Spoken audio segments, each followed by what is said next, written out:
బాబాసాహెబ్ అంబేద్కర్ గారి మీద భారతీయ జనతా పార్టీ అగౌరవపరిచింది అనేటువంటి ఒక అంశాన్ని తీసుకుని పార్లమెంట్లో ఏ రకమైనటువంటి బిజినెస్ కూడా కానివ్వకుండా ప్రతిపక్షం అడ్డుపట్టడం జరిగింది.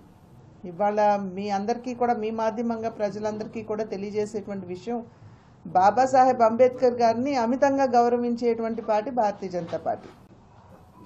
అనేక సందర్భాల్లో నరేంద్ర మోడీ గారు కూడా చెప్పారు, నేను ఈ స్థాయికి ఎదగగలిగాను అని అంటే అది బాబాసాహెబ్ అంబేద్కర్ గారు పెట్టినటువంటి రిజర్వేషన్ల వల్లనే నేను ఇవాళ ఈ స్థాయికి ఎదగగలిగానని చెప్పి వారు కూడా స్వయంగా చెప్పడం జరిగింది. ఎన్నికల సందర్భంలో ఒక దుష్ప్రచారం చేశారు భారతీయ జనతా పార్టీ, అదేవిధంగా ఎన్డీఏ కూటమి అధికారంలోకి వస్తే రాజ్యాంగాన్ని ఎత్తివేస్తారు అనేటువంటి అంశాన్ని చాలా గట్టిగా ప్రచారం చేయడం జరిగింది. వాళ్ళు మనం చూసినట్లయితే రాజ్యాంగాన్ని మార్చే అధికారం ఏ ఒక్క పార్టీకో ఒక్క వ్యక్తికో లేదు. పార్లమెంట్లో అందరూ ఒప్పుకున్న తర్వాతే ఏదైనా అమెండ్మెంట్స్ చేయాలన్నా ఏదైనా కానీ మనం చేసుకోవచ్చు. నిజంగా చూడాలంటే రాజ్యాంగానికి 106 అమెండ్మెంట్స్ జరిగాయి, అంటే మార్పులు చేర్పులు జరిగాయి. చాలా వరకు కూడా యూపీఏ ప్రతిపక్ష పార్టీ అధికారంలో ఉన్నటువంటి సందర్భంలోనే అనేక సందర్భాలు దగ్గర 90 పైచిలుకు సార్లు వారు అధికారంలో ఉన్నప్పుడే రాజ్యాంగానికి మార్పులు చేయటం జరిగింది. వారు చేసినటువంటి మార్పులు కనుక మనం చూసినట్లయితే ఎమర్జెన్సీని ప్రవేశపెట్టడానికి, లేదా ప్రజాస్వామ్యంగా ఎన్నుకోబడినటువంటి ప్రభుత్వాన్ని కూల్చడానికి, ఆ రకమైనటువంటి అంశాలు తీసుకుని, అంటే స్వలాభం ఉన్నది అని అనుకుంటేనే రాజ్యాంగ సవరణ చేయటం జరిగింది.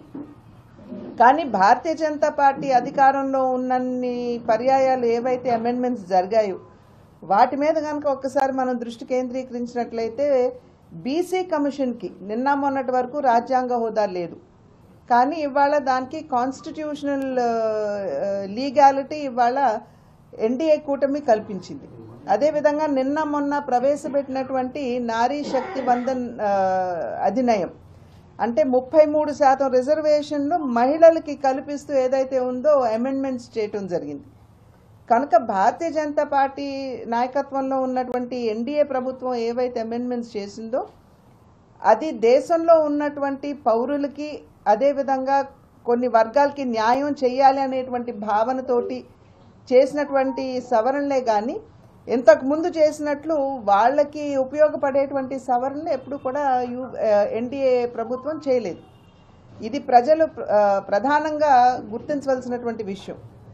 కనుక ఇవాళ ఎన్డీఏ భారతీయ జనతా పార్టీ నాయకత్వంలో ఉన్న ఎన్డీఏ ప్రభుత్వం రాజ్యాంగాన్ని మార్చి వేస్తుంది అనేటువంటి తర్కం ఏదైతే వారు తీసుకొస్తున్నారో ఇది సంపూర్ణంగా నిరాధారమైంది.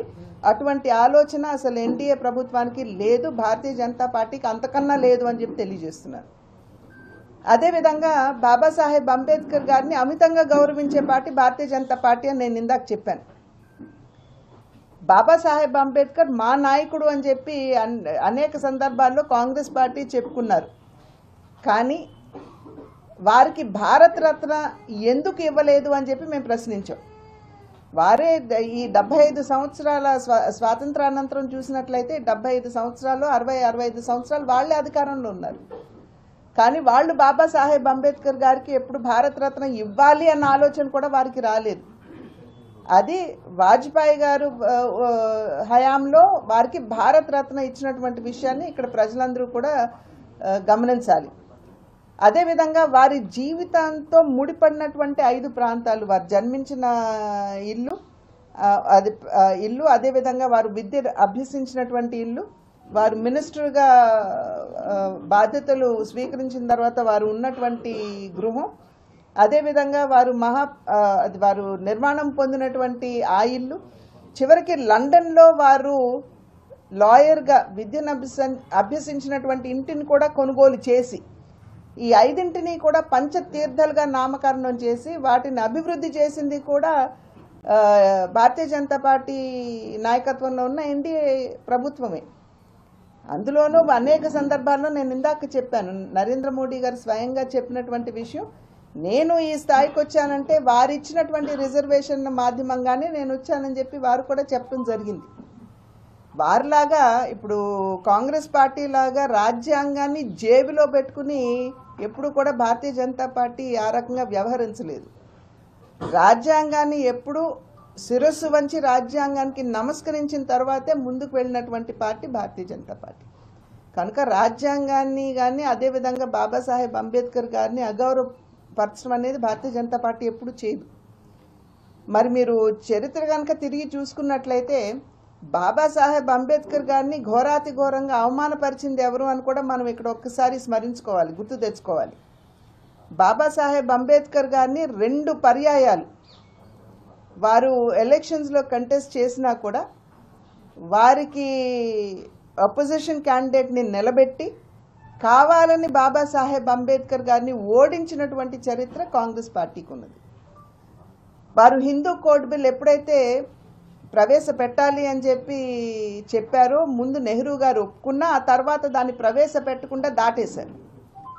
ప్రశ్నిస్తే వారు ఒప్పుకోలేదు. నెహ్రూ గారు ఒప్పుకోకపోయినప్పుడు దాన్ని వెంటనే బాబాసాహెబ్ అంబేద్కర్ గారు తన రాజీనామా ఇచ్చి వారు రిజైన్ చేసేశారు పార్లమెంట్ నుండి. ఆ తర్వాత వచ్చినటువంటి ఎన్నికల్లో నేను చెప్పినటువంటి ఆ 2 ఎన్నికల్లో కూడా బాబాసాహెబ్ అంబేద్కర్ గారిని కాంగ్రెస్ పార్టీ గెలవనివ్వలేదు, వారిని పార్లమెంట్లోకి రానివ్వలేదు.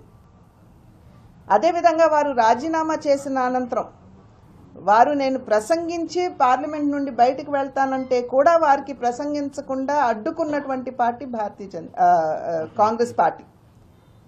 కనుక అన్ని విధాలా కూడా బాబాసాహెబ్ అంబేద్కర్ గారిని అవమానపరిచారు. వారు ఒక రకంగా చెప్పాలంటే మానసికంగా చాలా బాబాసాహెబ్ అంబేద్కర్ గారు కుంగిపోయినటువంటి విషయం కూడా మనం ఇక్కడ గమనించాలి.